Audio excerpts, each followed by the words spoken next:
They are the largest moving objects ever built. Their fleet carries over 100 million tons of oil in a single day. Targets in wars and targeted by environmentalists, they are an essential lifeline to industrialized nations around the globe. Now, oil tankers on Modern Marvels.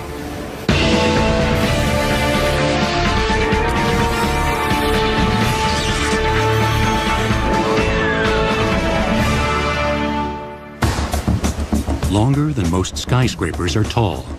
They are steel giants, carrying Earth's most valuable commodity. Oil tankers transport over half of the nearly 80 million barrels of oil the world consumes on a daily basis.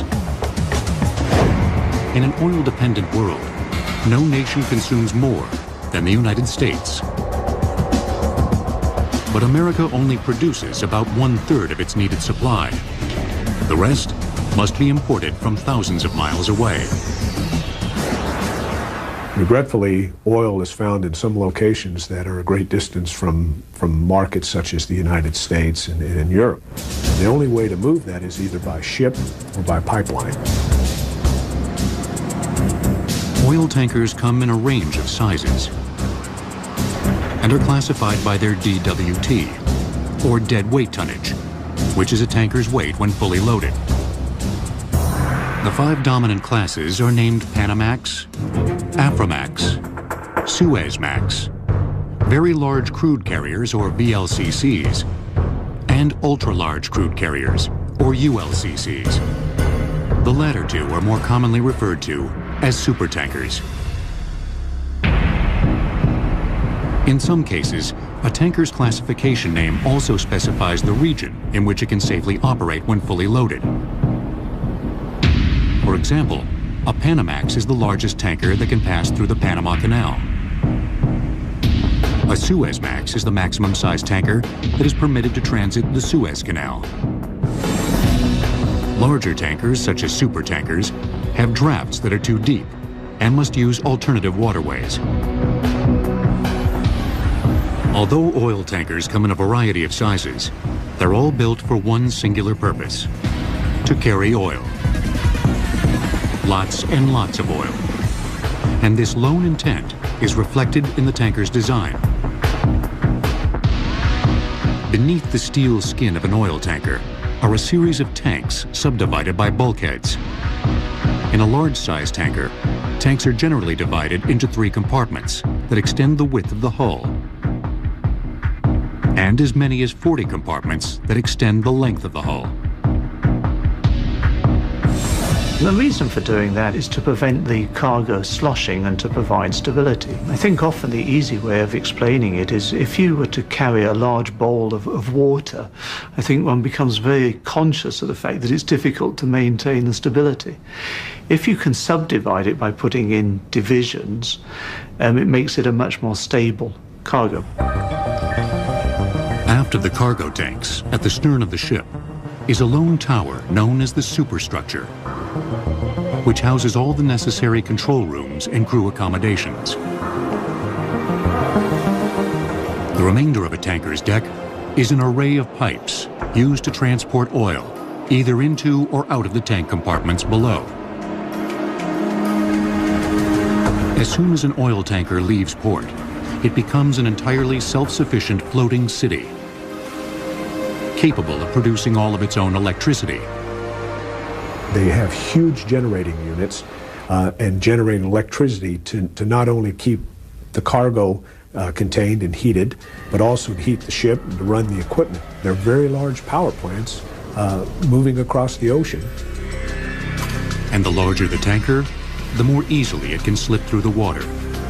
Therefore, a VLCC requires only a single 30,000 horsepower diesel engine for power. The propulsion system consists of a single propeller and rudder, capable of moving a fully loaded VLCC at a speed of 15 knots. Auxiliary generators produce the ship's electricity. Tankers, by nature, are the most energy efficient of all vehicles. In terms of energy per ton-mile of the goods transported, we're moving at a cost of about 2 cents per gallon. So at the gas pump, the actual price we're paying for gasoline has about 2 cents for having transported the oil. At a port in the Pacific Northwest, the Suezmax tanker British Harrier is in the process of offloading cargo to its Cherry Point refinery. The crude we're carrying is from Argentina, and it's called Escalante. We carry 1 million barrels. It's that equivalent to probably 35 million gallons or so. It's a lot of oil. Although the Harrier looks safe in the calm waters of the port, offloading is actually one of the most dangerous aspects of its journey. Certainly, this is the risky part. We change the condition of the vessel greatly. This is a dynamic process, and it requires careful monitoring to avoid incidents, accidents, bad things, really. During cargo discharge, combustible gases are present on the deck of the ship. A single spark can lead to a catastrophic explosion. Crude oil is offloaded by huge steel pipes that extend the length of a tanker's center compartments. Additional pipes branch out from the main pipes in order to reach cargo in the starboard and port tanks. When the vessel is ready to discharge, hydraulic pumps create a vacuum inside the steel pipes, sending the cargo to more pipes that run along the ship's deck. From there, the oil is sent to a refinery or storage container via additional conduits. The discharging process for the Harrier will take 30 hours to complete. We'll have to run our pumps carefully to get as much out as possible. And I can assure you this vessel is going to be dry as popcorn at the end of the operation. But even after its combustible cargo has been emptied, the Harrier can still be a dangerous place. The power of the sea is so great. You've really got to watch the weather, because if you're doing full speed and the weather does deteriorate, the combined force of the weather hitting the ship can do a lot of damage. It can take steel structures on deck just away. To avoid accidents, sophisticated navigation tools are essential. On this ship, you can actually program the ship to alter course itself. The navigation with GPS, and that's accurate up to 50 meters. So yeah, you just read off a dial and there you are. Besides the weather and combustible cargo, the crew of the Harrier must battle one more hazard of sea life: boredom. It can be boring, especially oil tankers. They're at sea for long periods. They load offshore, they don't go into port as often as container ships or bulk carriers, and they can tend to be boring. The trip from Argentina to the west coast takes the British Harrier 21 days. To help pass the time, the Harrier is equipped with a gym, a recreation room, a bar, a full kitchen with chefs, a dining facility, and a complete complement of musical instruments. You can have a love at the sea. You need an attitude, a certain attitude to do this job. You got to love it. You got to love the job to do it, I suppose. The British Harrier exemplifies the efficiency of the modern oil tanker.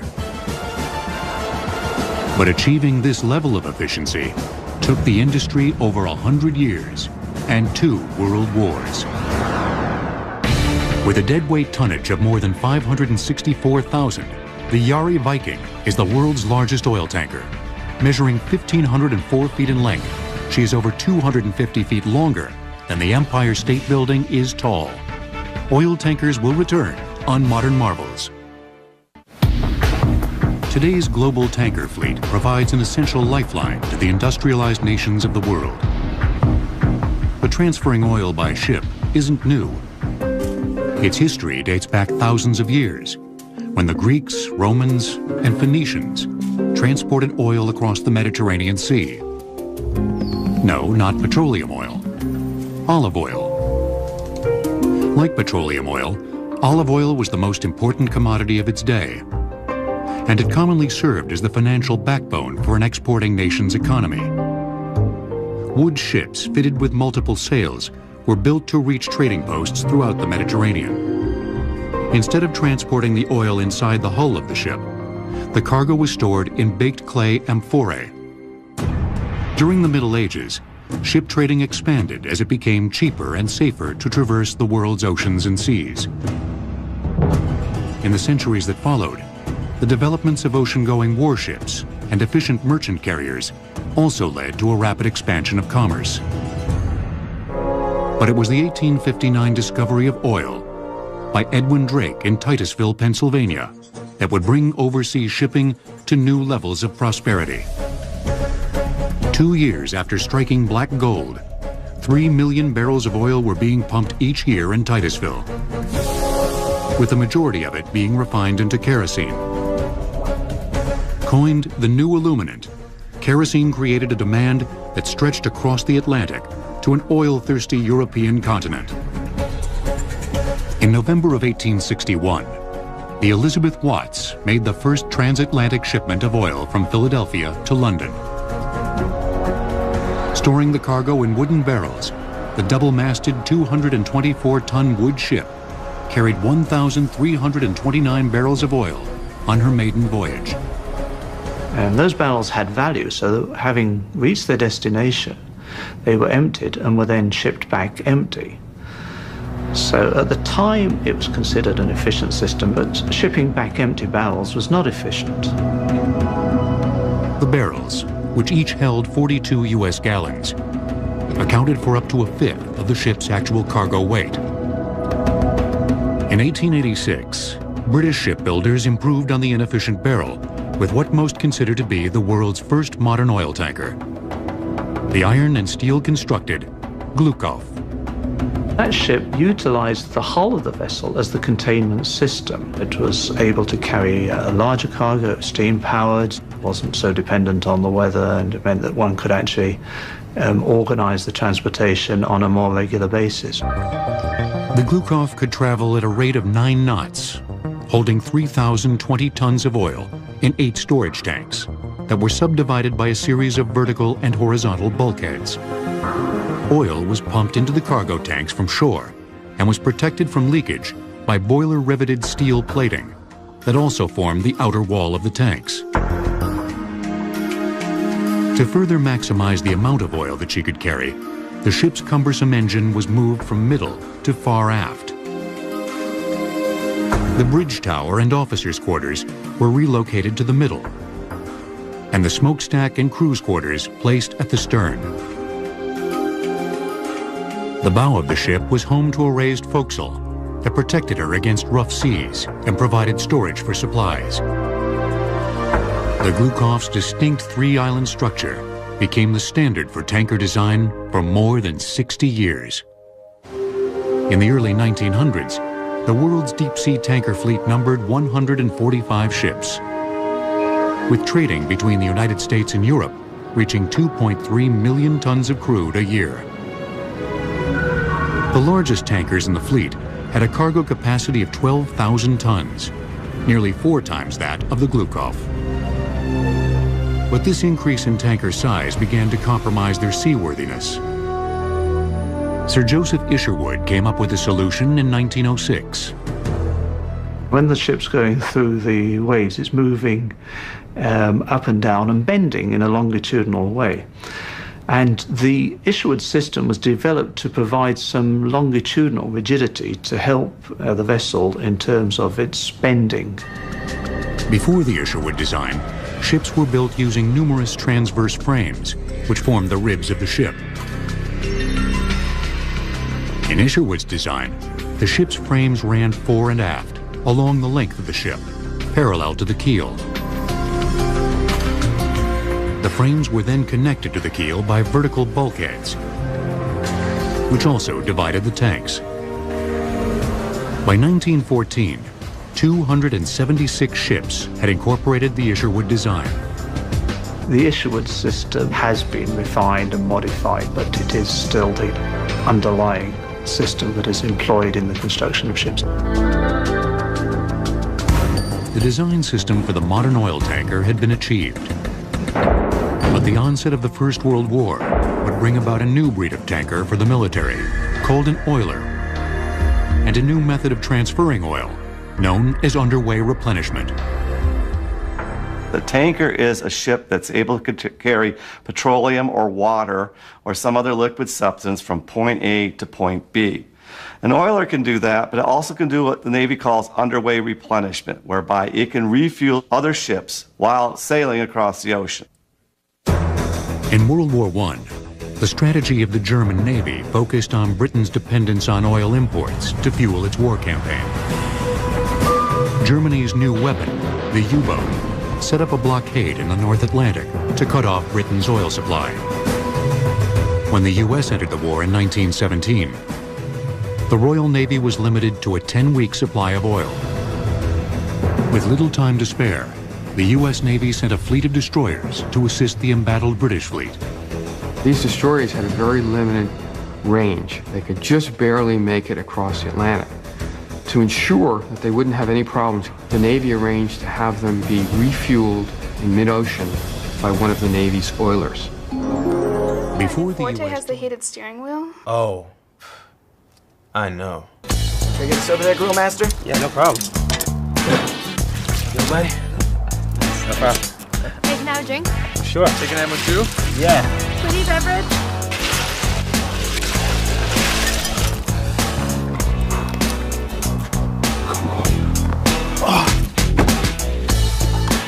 So good. So warm and toasty. Chester Nimitz and the officers aboard the Navy tanker Maumee designed a ship-to-ship refueling system that consisted of two 50-foot-long rubber hoses suspended by cargo booms. The Maumee was the first ship to perform underway replenishment. The advantage of underway replenishment is that the fleet or Navy formation can keep steaming while it is refueling it, as versus having to go to a port somewhere and spend the time to refuel and then proceed on to its destination. By July 5th, 1917, the Maumee had refueled 34 destroyers headed for Europe. They helped break the German U-boat blockade. The significance of refueling these destroyers was it was the first time that anyone had refueled ships at sea in a tactical operation. And it was the forerunner of something that would happen again and again, especially in World War II. In the mid-1930s, war clouds began to form again on the global landscape.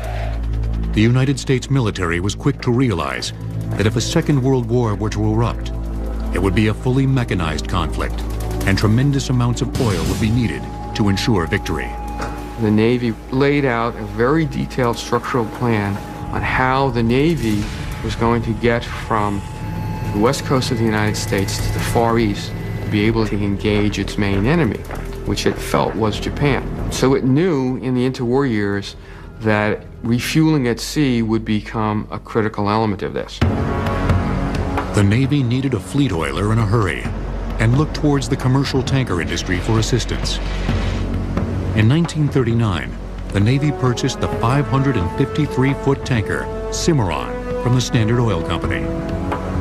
She was a very unusual ship. She was fairly large, but more importantly, she had twin screws. It's a very fast ship with a bulbous bow. They allowed the ship to have a speed of 18 knots at a time when 14 or 15 knots was the norm for a fast commercial tanker. And this speed was very important because this would allow the ship to steam with the fleet. The Cimarron became the prototype fleet oiler for the Navy.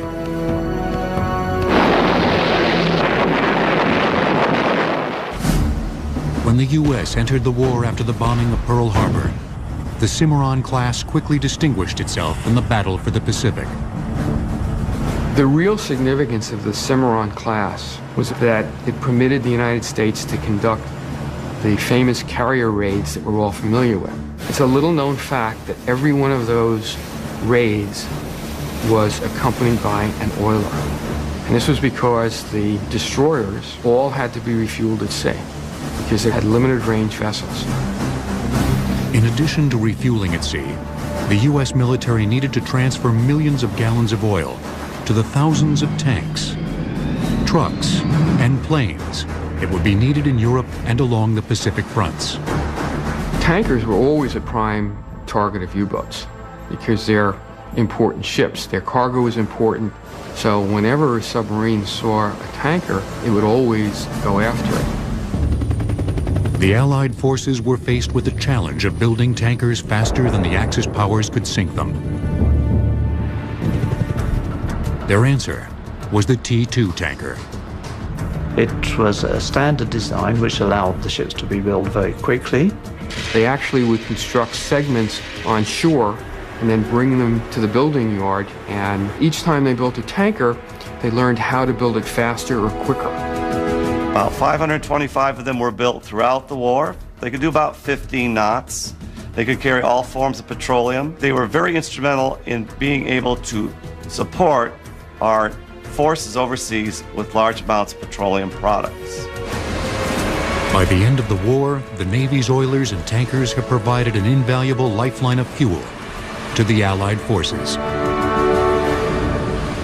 While the oil tanker of World War II had achieved new levels of performance and size, a booming post-war economy was about to give rise to the oil tanker tycoon and the dawn of the supertanker.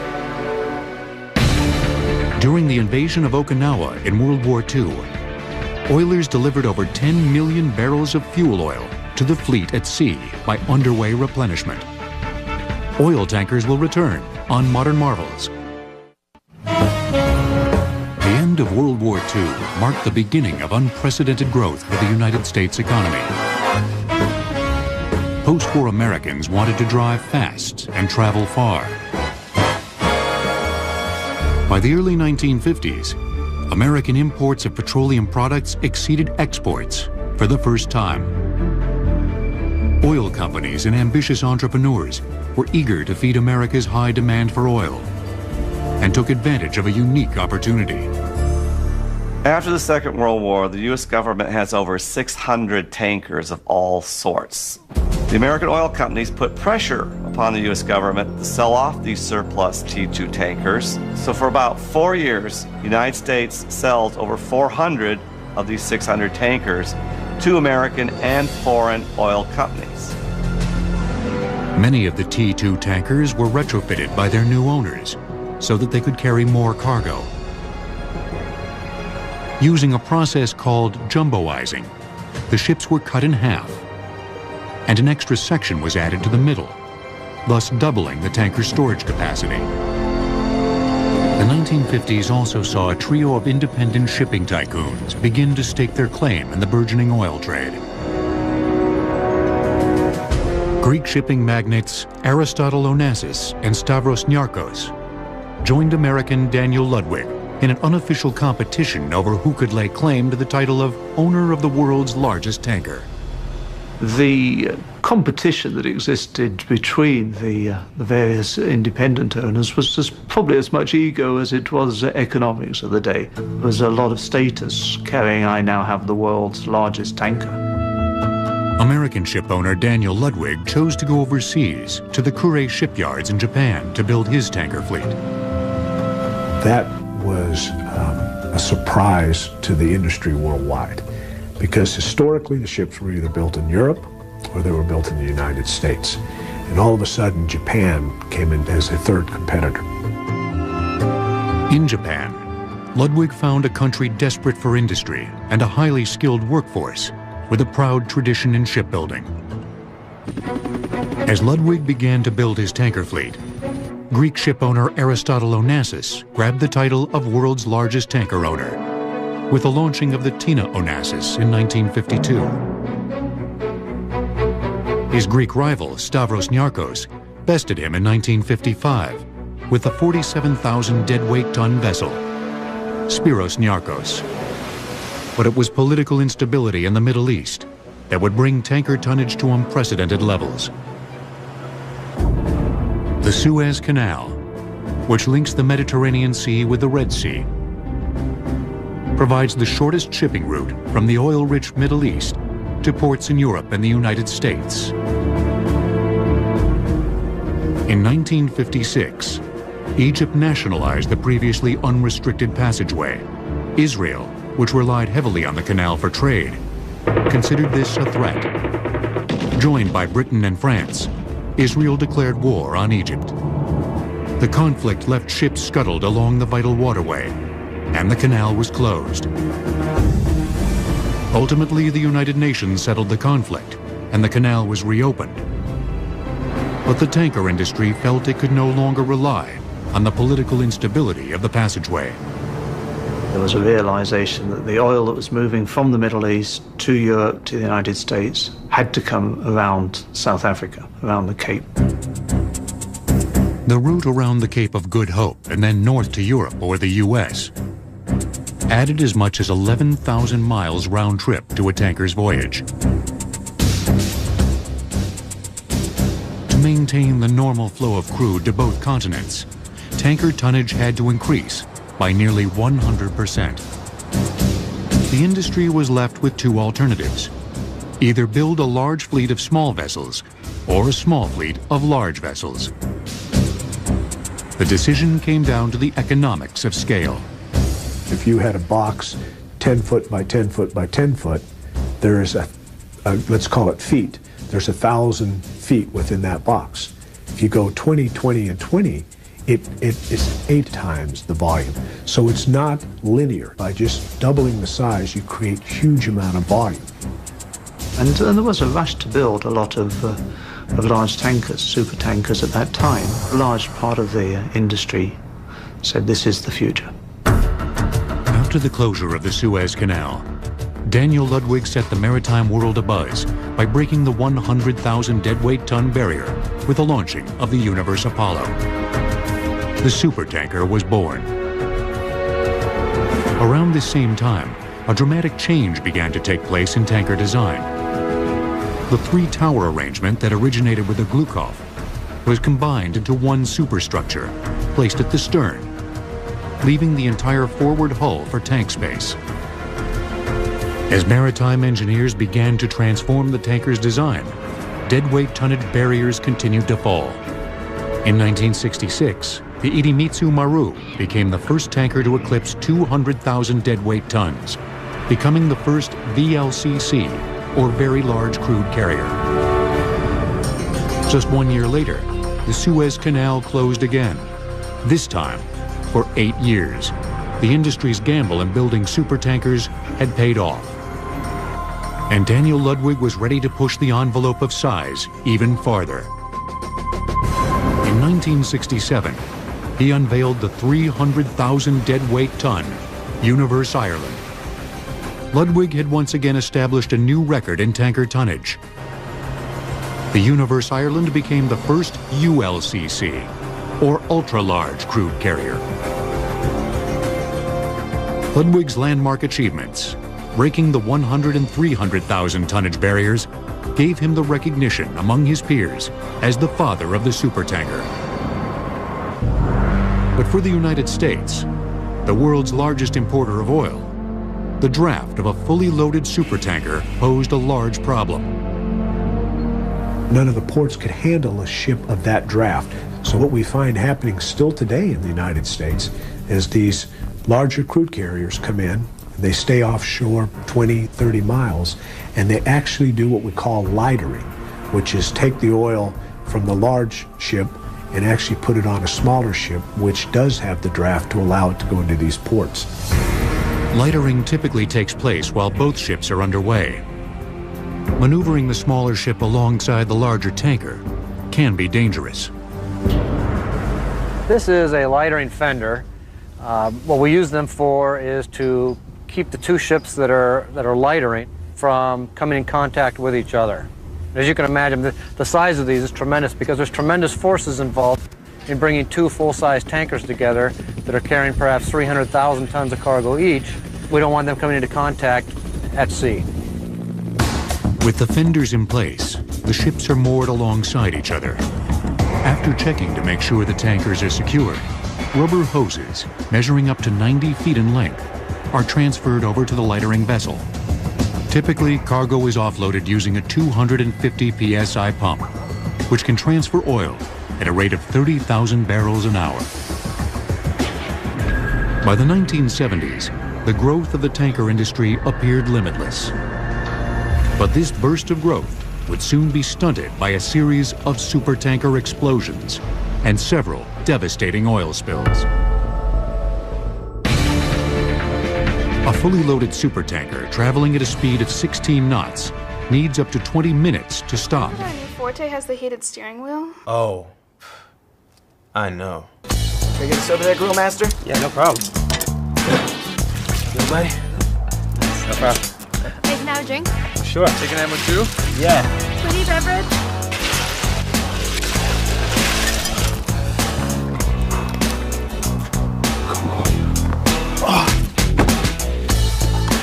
So good. So warm and toasty. On Modern Marvels. The supertanker brought about a golden age in the oil tanker industry.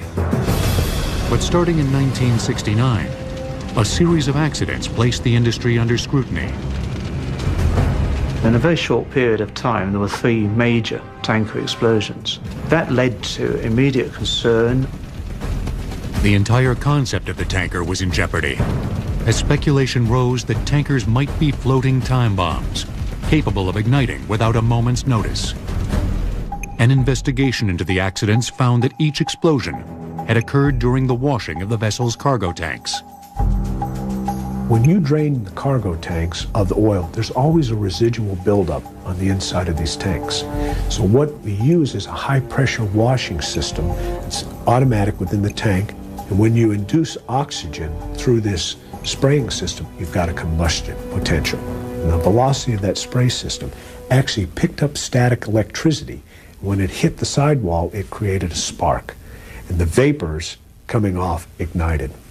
And it was tremendous tragedy. To fix the problem, engineers designed an inert gas system, or IGS. During cargo discharge, flue gases produced by an oil tanker's boilers are sent to the IGS. The system converts the flue gas to an inert gas, distributing it to the ship's cargo tanks and displacing the oxygen. Today, inert gas systems are mandatory aboard every oil tanker in operation. After the supertanker explosions of 1969, the industry would soon endure another crisis. By the mid-1970s, world demand for oil products began to taper off. The industry, which had greatly increased its tanker fleet due to the closures of the Suez Canal, was suddenly left with a surplus of ships. A lot of the ships that were built in the late 70s in particular went straight to layup. Several of those ships were never used, and in fact within a handful of years many of those ships were sent for demolition, for recycling, without ever having carried a cargo. By the late 80s, the demand for oil products was again on the rise. New tankers were being built, and the industry showed signs of a full recovery. But its momentum would be short-lived, as an environmental disaster was about to change the industry forever. Since the dawn of the supertanker, hundreds of millions of gallons of oil have been spilled in oceans throughout the world. But no oil tanker spill has had a greater impact on the industry than the grounding of the Exxon Valdez in 1989. On March 24th, the single-hull Valdez hit a reef, fracturing its hull. The result was the leakage of approximately 11 million gallons of its cargo into a pristine environment. The Exxon Valdez severely damaged the local environment around Prince William Sound in Alaska. The oil then drifted to the west and continued to damage coastline along Alaska. It killed many animals outright, from birds to seals to sea otters, and then continued to damage fish populations and other aquatic populations. The Exxon Valdez oil spill was regretful, not only for Exxon itself, but for all the industry. But what it taught all of us is even though we were operating as safely as possible with the emergency response equipment that we thought was adequate, we learned that we needed to do even more. After the grounding of the Valdez, public outcry and political pressure led to new legislation for tankers entering U.S. waters. The Oil Pollution Act of 1990 effectively mandated the introduction of double hulls. The double hull basically provides for protection from collisions and groundings. And those incidents represent something like 50% of the incidents that tankers are involved with. So the double hull is providing immediately an enhanced level of protection. OPA 90, as it's known throughout the industry, requires all tankers entering U.S. waters to be double-hulled by 2015. However, in Europe, the tanker spills of the Erika, and later the Prestige, created a new set of legislation from the International Maritime Organization. The Prestige was an incident that occurred in November 2002 off Spain. Unfortunately, it led to a very bad pollution, very major pollution of the beaches of Galicia. It also led to a lot of new legislation. It has led to an accelerated withdrawal, forced withdrawal of single-hull tankers. The international mandate, which has not been adopted by the United States, requires tankers to be completely double-hulled by 2010. But the tanker owners doing business in U.S. waters have more immediate concerns than the double-hull deadline. They have to make sure their current fleet of tankers can pass the stringent maritime regulations enforced by the U.S. Coast Guard. The U.S. Coast Guard has the unique responsibility for being the maritime service that protects America's waterways, ensures safety and commerce at the same time. When the Coast Guard comes aboard a tank ship, our concerns are to make sure that the vessels don't create a pollution hazard to the area. On a warm June day in Long Beach, California, the British Pride has just returned from the Middle East, carrying 2 million barrels of crude oil in its hull. Morning, Captain. I'm Rick Hawkins, United States Coast Guard. This is David Nguyen and Mike Garcia. How are you doing today? Good morning. Welcome aboard. I'm fine. Thank you very much. What we're here today to do, Captain, is conduct your annual Certificate of Compliance inspection. If major problems are found aboard the British Pride, the ship won't be allowed to discharge its cargo, potentially costing the vessel's owner tens of thousands of dollars a day. One of the most important anti-pollution devices on board a tanker is the oily water separator. The system works by processing the oil that exudes from a tanker's machinery and collects in the lowermost part of the ship, known as the bilge. When the oil is diluted with water to acceptable levels, it can then be discharged into the ocean. There are safety systems built into that equipment where, should the oil reach a high level, that alarms will sound and automatic systems come into play. Valves will close, so there's no accidental discharge. Thank you. After examination of the oily water separator, the wheelhouse is tested. We go from hard port to hard cellar. Hard port, hard cellar. That's hard port. Emergency firefighting equipment is checked, and manual control of the ship's rudder is inspected. Upon completion, the vessel is given permission to discharge its cargo. Based on the inspection this morning of the Pride, the ship was in very good condition. The crew, the officers, and the deck crew were very competent and very cooperative. And all the machinery that we inspected was in very good condition and operated as intended. Monitoring the hundreds of oil tankers entering U.S. harbors is a huge responsibility for the Coast Guard. And they're about to get even busier, as the tanker industry is currently undergoing the highest level of new ship construction since post-World War II. The largest oil tanker spill on record occurred in 1979, when 2 tankers collided off Tobago Island, spilling approximately 280,000 metric tons of oil into the Caribbean Sea. Oil tankers will return on Modern Marvels.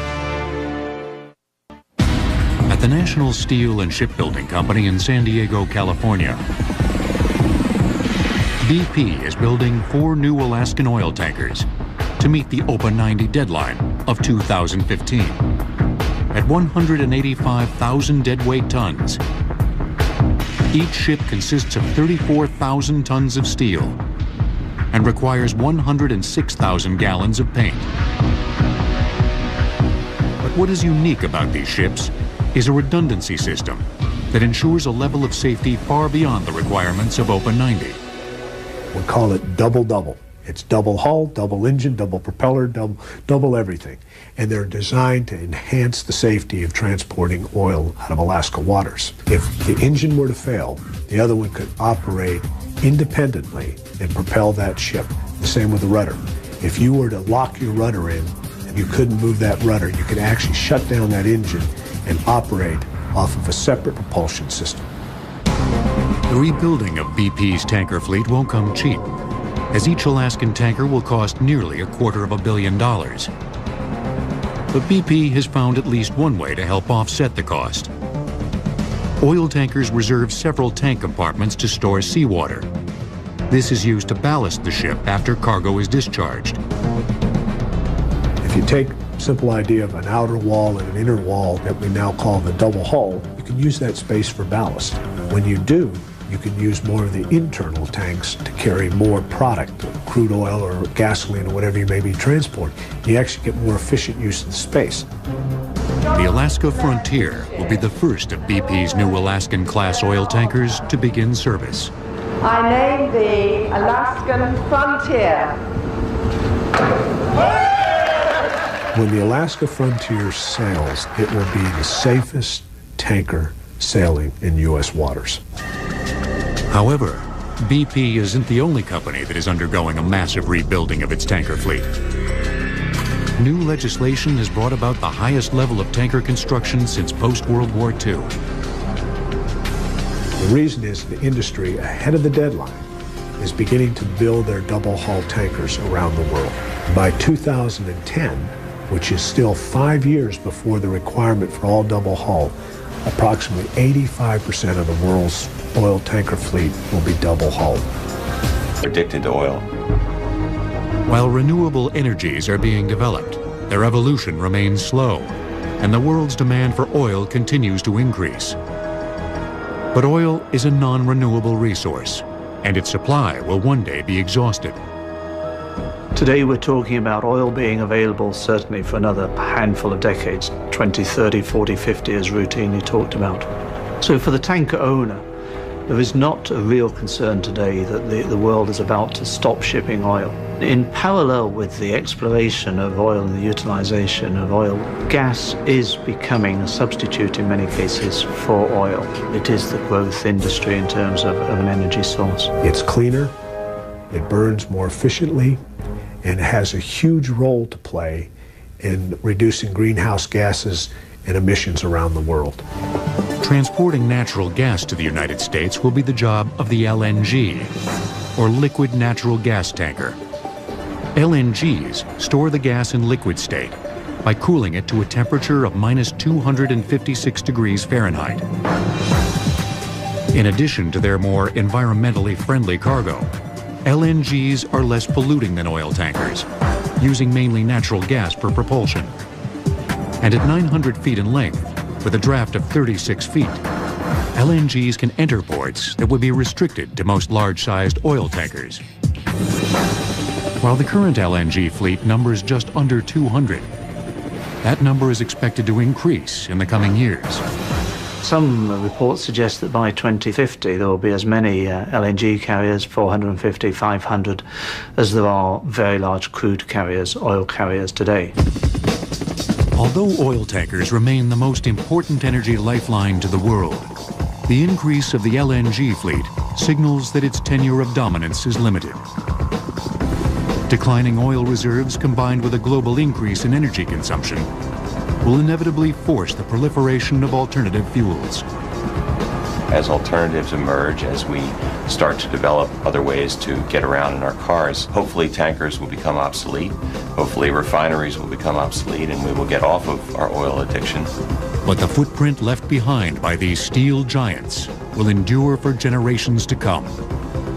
I think in the future there will be a realization that it was indeed a marvel of the time, a necessity of the time.